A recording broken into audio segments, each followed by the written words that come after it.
Bonjour à tous, ici Yakuneko et bienvenue pour la vidéo de la semaine. On se retrouve cette semaine pour une vidéo assez chargée. On a en effet les infos des ventes de la première semaine du mois de juin.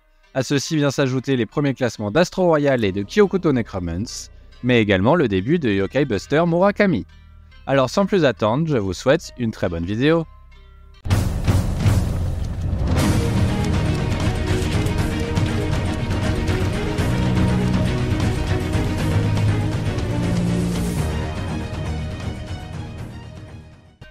Du côté des absents, on retrouve bien évidemment Hunter x Hunter.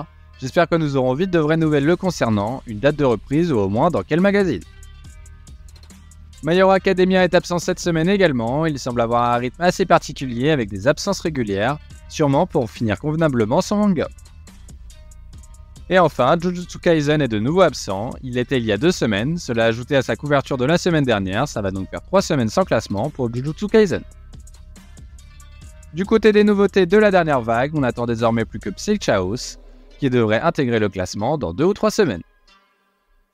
C'est bien évidemment la nouveauté Yokai Buster Murakami qui fait la couverture du magazine cette semaine. Je trouve la couverture vraiment réussie, malheureusement c'est bien la seule chose que j'ai aimée avec ce premier chapitre. C'est Ihara Daiki qui est aux commandes, connu pour Protect Me Shogomaru, un gag manga publié en 2022 et arrêté après 26 chapitres.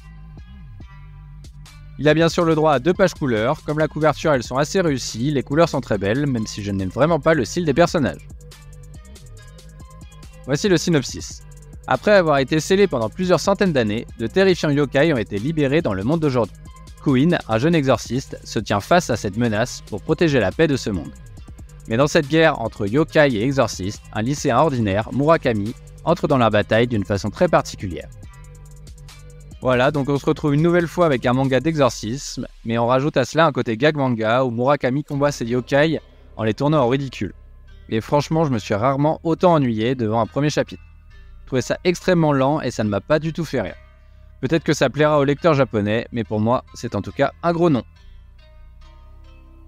On a ensuite le droit à une nouvelle page couleur pour Akane Banashi, pour remettre en avant son tome 11. On voit bien que malgré sa récente perte de vitesse, les éditeurs veulent vraiment le mettre en avant. C'est un peu similaire pour News Exorcist, même s'il a réalisé un bon classement la semaine dernière, il ne réalise pas ses meilleures performances ces derniers temps. Et enfin, on a une page couleur pour Mission Yuzakura Family pour mettre en avant son top 24. On a encore une fois le même schéma, avec une première place la semaine passée et une nouvelle page couleur cette semaine. Du côté des ventes de son top 24 justement, sur les 6 premiers jours de vente, il s'en est vendu 19 159 exemplaires, et on ne peut pas pour l'instant vraiment observer d'évolution par rapport au tome précédent.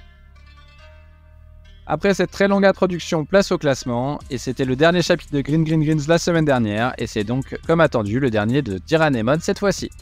Malgré un style graphique assez extraordinaire, le manga de Rin Matsui n'aura malheureusement pas réussi à convaincre, et s'arrête donc après seulement 17 chapitres.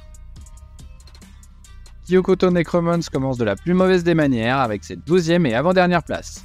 C'était attendu vu qu'il n'a pas eu de page couleur habituellement réservée au 8e chapitre, et on s'y attendait un peu au vu de son manque d'originalité. Undead Unluck écope de son premier trio de fin de l'année, ça lui était arrivé une fois l'année dernière également. En conservant sa 10e place, Kill Blue échappe encore une fois de peu au trio de fin.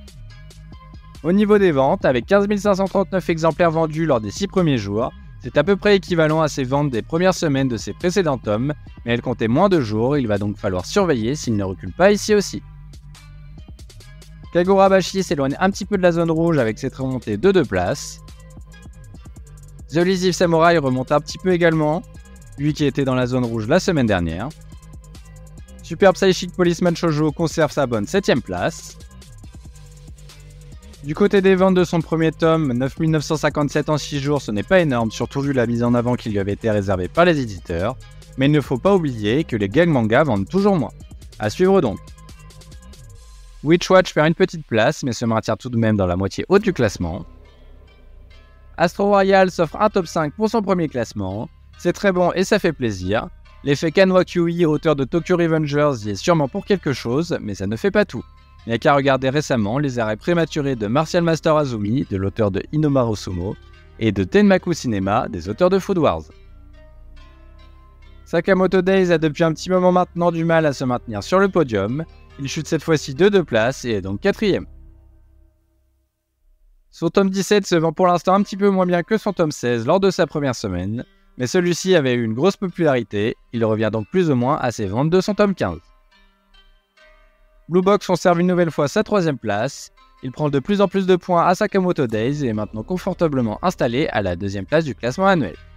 Première partie du classement annuel que j'ai présenté dans une vidéo d'ailleurs, alors n'hésitez pas à aller la voir si ce n'est pas déjà fait, vous retrouverez le lien en description. Et du côté des ventes, rien d'inhabituel, c'est intéressant de voir à quel point c'est proche de celle de Sakamoto Days. One Piece réintègre le classement après sa pause à la 2ème place. Et enfin, tout en haut du classement, on retrouve Miedre Boko. C'est son 2ème podium et son premier top 1 de l'année, sachant qu'il avait tout de même obtenu 13 podiums et 6 premières places l'an dernier.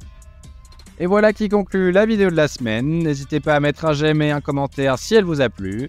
Et la semaine prochaine, on aura le droit à une seconde nouveauté, encore un manga d'exorciste, je ne comprends vraiment pas pourquoi il y en a autant. Et on suivra bien évidemment les ventes des différentes sorties du mois de juin. Et sur ce, je vous dis à la semaine prochaine.